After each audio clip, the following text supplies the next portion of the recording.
Headed down the shore? Skip the hassle. Let Beach Caddy handle the heavy lifting. Bellhop and beach cart rentals are available in Ocean City, Sea Isle, Avalon, Stone Harbor, and Wildwood. Use the promo code Jimbo for 10% off bellhop and cart rentals. Beach Caddy takes the stress out of your Jersey Shore trip. Go to beachcaddy.app. Use the promo code Jimbo for 10% off your move-in, move-out bellhop service and beach cart rentals. Best beach carts at the Jersey Shore.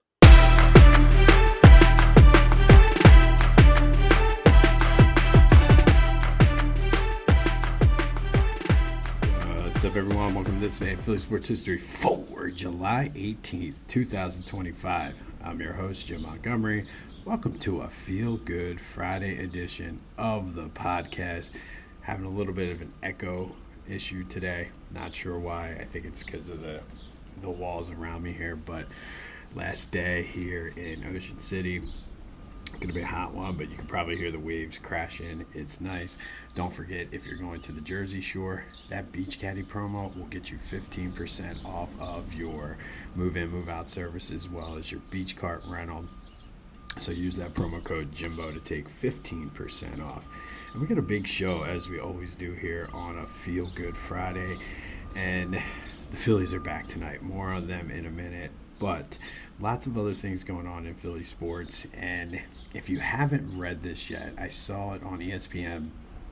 There's an article about Joel Embiid written by Dotan Ikintoye, I think is how you pronounce his last name. Excuse me. But he spent the better part of a year with Joe, talking with him, getting to know him, things like that. And to be honest, it's a good read. I do feel, depending on where you come down in the Joel camp, it's probably not going to change your perception too much on him. But for me, who you guys all know, I've been trusting the process since the very beginning.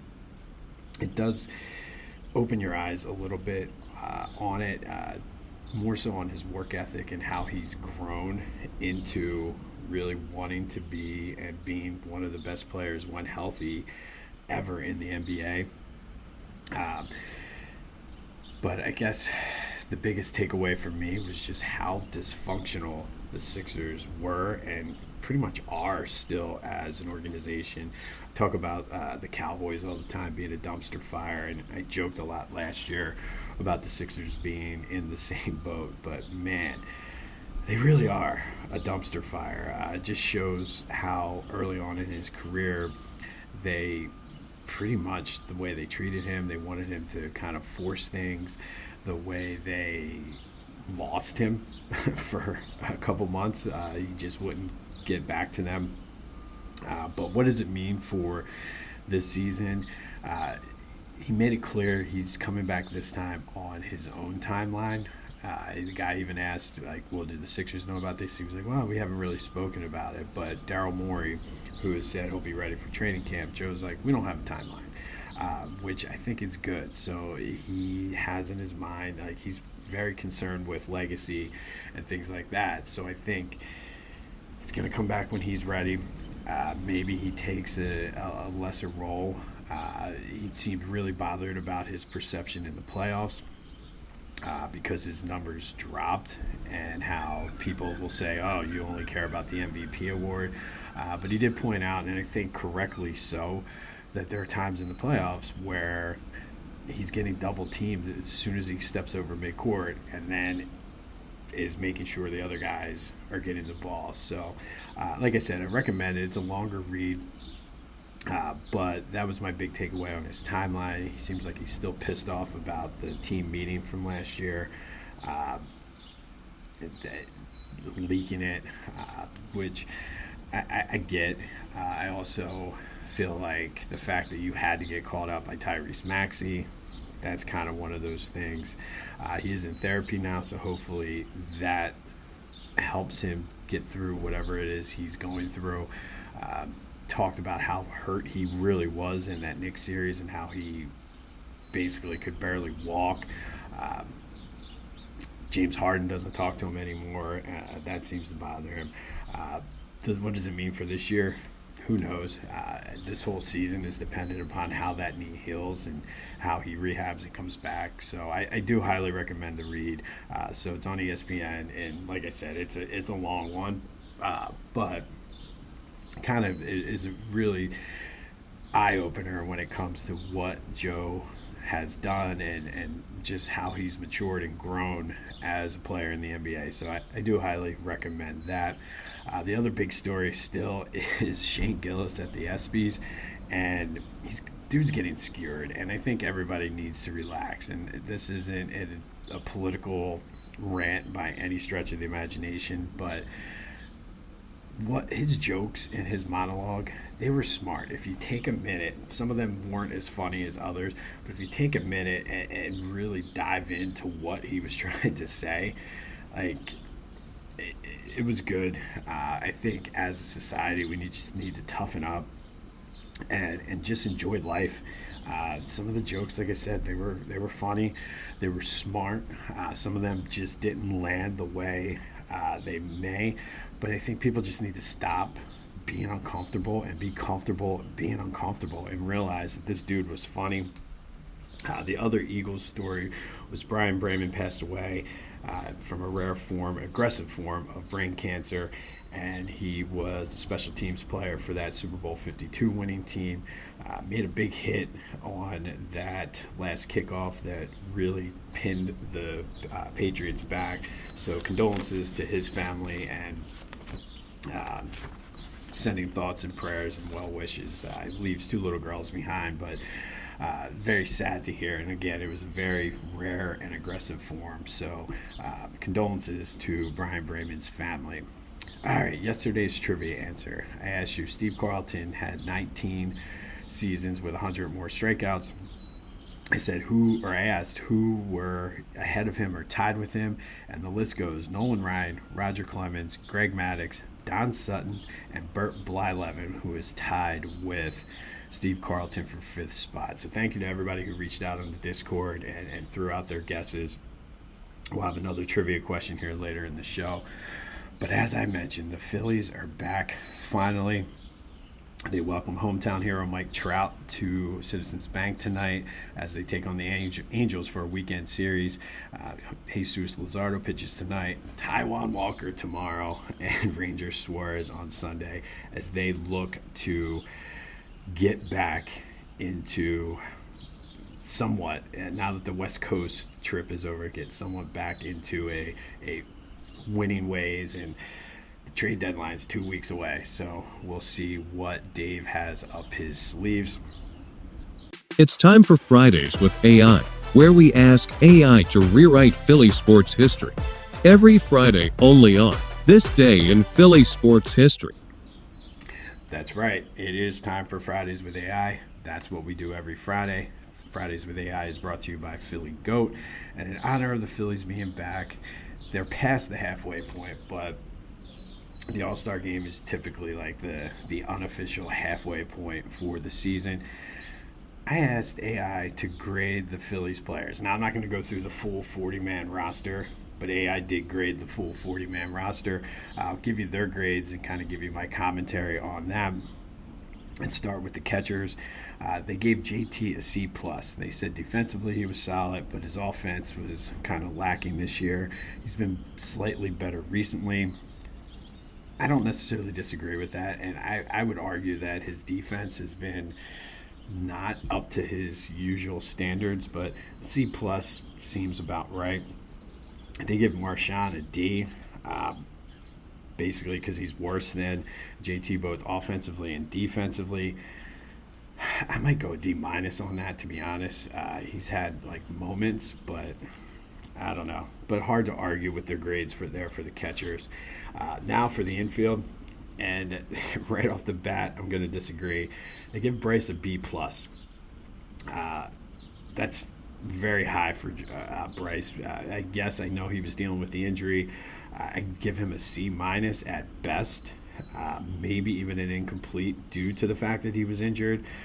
But that seems very high for Bryce. I don't know if it's recency bias because of the 4 extra base hit game against the Padres, but B+ seems very high for Bryce. And then move to Bryson Stott. They give him a D+.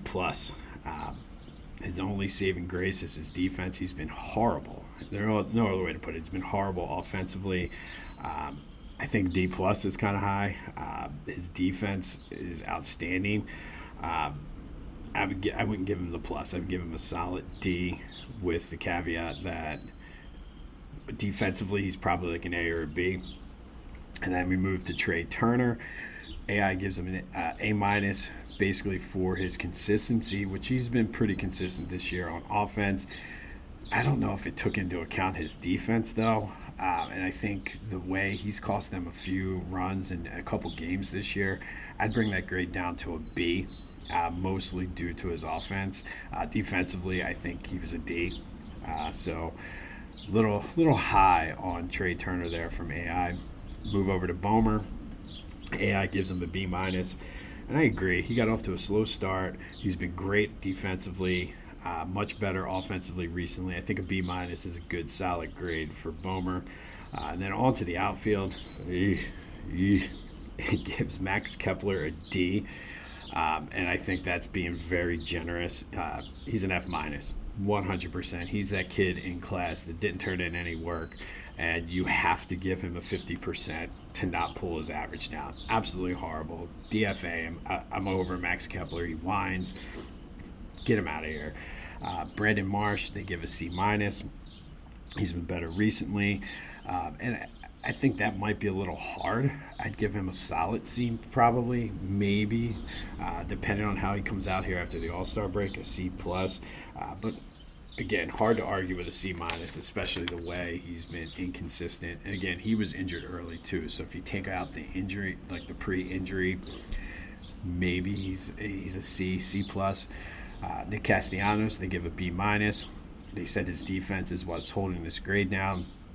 And I think it's hard to argue. I might go C+ on this one. He's frustrating, but he is, at this point in his career, he is what he is. So I think it might be a little high. Schwarber, they give an A. They said he's the best hitter on the team. He has been more patient this year, really the only power hitter on the team right now. And I agree that he deserves an A. He's been the most consistent player on the Phillies this year. And then on to the pitching staff. And, I mean, starting pitching, AI gave high grades to. Wheeler got an A+, Ranger an A, Christopher Sanchez an A. 100% agree with that. They get A's across the board. Luzardo, they give a B-. They said he's solid, but he's inconsistent. And I would agree with that. I think a B- is the perfect grade for him. He's either great or horrible. There's no in between with Jesus Luzardo. Hopefully tonight, though, he's all good. They did grade Aaron Nola and gave him a D. That's way too high. I think you either give him an incomplete or an F based on whether or not those injuries held him back early in the season. I don't know, but a D is just too high for Nola because that's how bad he was. I think it was so long ago we tend to forget that, but he was bad. So I think I'd give him an incomplete, but definitely a D is too high. Romano, they gave an F to. 100% agree. I put him in the same boat with Kepler. Get him the hell out of here. Lil Dicky can go. What can I say about Romano that hasn't already been said? Banks and Strahm, they give a B+ to. I think both of those grades are pretty high. I'd give them both a C. Banks has been better recently. Strahm seems to really be impacted by the fact that Alvarado isn't there, who, sorry, but Alvarado's a scumbag for doing what he did. And then the other reliever we'll talk about is Kirkery. They give him a solid B. I tend to think that's a little high. I'd probably give him a C+ because he's inconsistent. Although the last time we saw him, it wasn't necessarily his fault. The Giants game, the ump was just terrible. I'd probably give Kirkery a higher grade than both Strahm and Banks, just because he's been fairly consistent since Alvarado's been out. So there's AI's grades. I think some of them he's way too high on. I think this analysis was okay. The analysis itself was spot on with what they were saying, but I think grade-wise it was a little high. and maybe we're tougher because we see it every day. I talk all the time about the eagleification of the Phillies, how we live and die by each game. But I think some of these grades are just too high. I did ask AI then a follow-up. I said, can you grade Rob Thompson and Dave Dombrowski? Give Rob Thompson an A-. I'd probably go B+ there because he's playing the hand he's dealt. Maybe even a B I'd go. But he'd still make some questionable calls, questionable decisions. But when it comes to managing the bullpen, dude is, what's he supposed to do? So I think they're a little high on him. And this is the most bizarre one. They gave Dombrowski a B, which is way too high. Your two of your three biggest acquisitions this offseason were Max Kepler and Jordan Romano, and you get a B. He could still redeem himself depending on what he does in the next 2 weeks, but way too high for Dombrowski. I'd give him a C-, D+, because if Luzardo has been inconsistent too, so I can't go. But what are your thoughts on the AI's grading of the Phillies for the first half of the season? Hit me up on the Back to the Future voice and text line 267-495-8531. Get anything else Philly sports related off your chest. Come over to the Discord channel. Started the conversation last night about the grades. Already people, and nobody even heard the grades yet, but everybody said AI graded them too high. So let me know your thoughts on that. First link in the description of the Discord channel. But that was Fridays with AI, post All-Star edition, brought to you by Philly Goat. Go to phillygoat.com. Use that promo code Jim Montgomery to take 10% off your order. phillygoat.com. They have you covered for your Philly sports apparel needs. Whether you're coaching Little League, crushing your fantasy league, or just rolling up to a bachelor party like a Philly legend, Lotwin Custom Hype Chains bring the energy. Fully customizable, totally unforgettable, and guaranteed to turn you into the MVP of the moment. Great for teams, groomsmen, or anyone who wants to show off with some serious swagger. Go to Lotwin.com, use the promo code TCCPOD, and get 10% off your own custom hype chain. Lotwin, let's get hyped together. All right, July 18th. And I do want to say, I apologize if I'm starting to sweat a little bit. There's no breeze out here on this porch right now, and it's hot. And I know it's hot at home. It's just hot. It's July on the East Coast. But let's go to July 18th. And first, we're going to go back to 1927. And this is something we don't do often, but the Philadelphia A's were a big part of the baseball history, or are a big part of the baseball history here in Philly. And on this day in 1927, they lost to the Tigers 5-3 out in Detroit. But Ty Cobb, who's in the twilight of his career, spent his last couple seasons in Philly, was playing for the A's this day against his former team. He went 1 for 4, getting hit number 4,000 for his career. He became the first person in Major League Baseball history to have 4,000 hits. Was the all-time hits leader with 4,191 until Pete Rose broke it in 1985. So on this day, little Philadelphia Athletics, they lose to the Tigers 5-3, but Ty Cobb gets hit number 4,000 while playing for the Philadelphia A's. And then we're going to go all the way back up to 1983. Speaking of Pete Rose, who was on this team. And on this day in 1983, the Phillies fired manager Pat Corrales, despite the fact that they were in first place. Basically, lack of communication. He was always juggling the lineup. It was frustrating the vets. They were a very old team, nicknamed the Wheeze Kids. And overall, the front office just had dissatisfaction with how the team was performing. And, of course, it blames the manager. All this despite being in first place. General manager Paul Owens, the Pope, named himself the manager. He had managed a little bit for the Phillies back in 1972. And then the Phillies promptly went out that night and lost to the Astros 8-2 with Steve Carlton on the mound. However, the Pope did guide them to a 47-30 finish down the stretch. They won the NL pennant, losing to the Orioles in the World Series 4-1.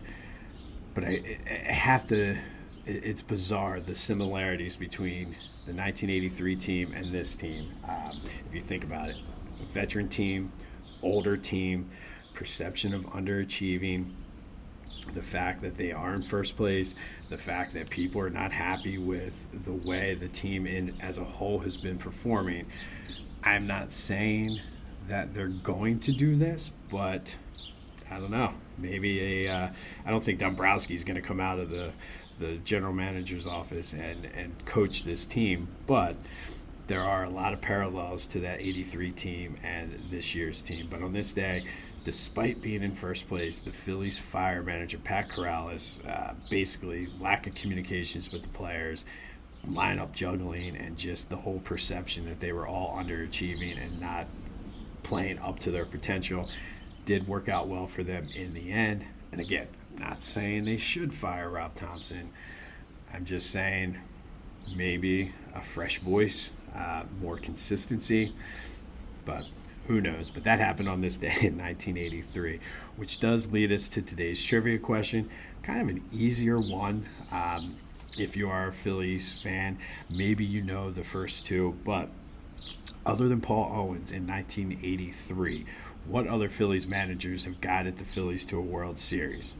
Hit me up on the Discord channel, Back to the Future voice and text line, any of my social media, Jimbo_Mott on Twitter and TikTok, Instagram @PhillyJimbo. Be sure to subscribe to the YouTube channel too and continue to spread the word as we grow this thing. But today's trivia question, other than Paul Owens, who took over this day in 1983, what other Phillies managers have guided the Phillies to a World Series? Not a title, just to the World Series.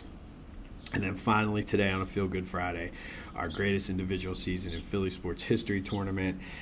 Yesterday, what a doozy of a matchup. I didn't expect this one to be this close, but it was Reggie White, the number 2 seed from 1987, taking down Nick Foles, the number 3 seed from 2013, with 51% of the vote. Went right down to the wire. I was following this on the beach yesterday. The voting went back and forth all day, but Reggie, the number 2 seed from 87, moves on. And then finally, we have our final Phillies Regional Semifinal matchup. The winner will take on Steve Carlton from 1972. We have the number 1 seed, Mike Schmidt, from 1980. He was the MVP, All-Star, Gold Glove winner. Hit 286, led Major League Baseball with 48 homers, had 121 RBI, slugged 624, had a 1.004 OPS, and of course helped lead the Phillies to their first World Series title, winning the MVP award. He's taken on the 4 seed Roy Halladay from 2010, won the Cy Young, was an All-Star, led the league with 21 wins against 10 losses, 2.44 ERA in 250 and 2/3 innings pitched, struck out 219, 9 complete games with 4 shutouts, and of course threw a perfect game against the Marlins, and then in his first ever playoff start, no-hit the Reds. Now it's your turn. Whose season was better? Mike Schmidt from 1980, Roy Halladay from 2010. Get your votes in. It's the last matchup of the Phillies regional semifinal, I should say. The winner takes on Steve Carlton from 1972. Be sure, like I said, to like, subscribe, leave a comment, review, all that other good stuff. And then don't forget, we are proud members here at this day in Philly sports history of the Clashing Conferences Sports Fan Network. Go to clashingconferences.com for details on what they have to offer and how you can join the team. On this day in 1983, Phillies fire manager Pat Corrales, general manager Paul Owens took over, guided them to the World Series. And again, lots of parallels to this team. Back in 1927, the A's lost to the Tigers 5-3, but Ty Cobb gets hit number 4,000, becoming the first player in Major League Baseball history to do that. We spent Fridays with AI. AI is an easy grader apparently on the Phillies, but let me know your thoughts on Phillies grade and what grade would you give these players as well. We'll be back on Monday when we rewind the weekend. Phillies Angels this weekend. Hopefully we get some updates. The Eagles get their Super Bowl rings today. We'll talk about what they look like and anything that came out of it. I know CJ Gardner-Johnson's going to be there. Likely Josh Sweat will be there. So it should be a good time to celebrate one last time before training camp the Super Bowl win. The Union play. I knew there was something else. The Union play as well. Condolences to Brian Bremen and his family. This has been This Day in Philly Sports History for July 18th, 2025. My name's Jim Montgomery. Go have yourselves a feel-good Friday. Stay cool out there. And until next time, I'll see you when I see you.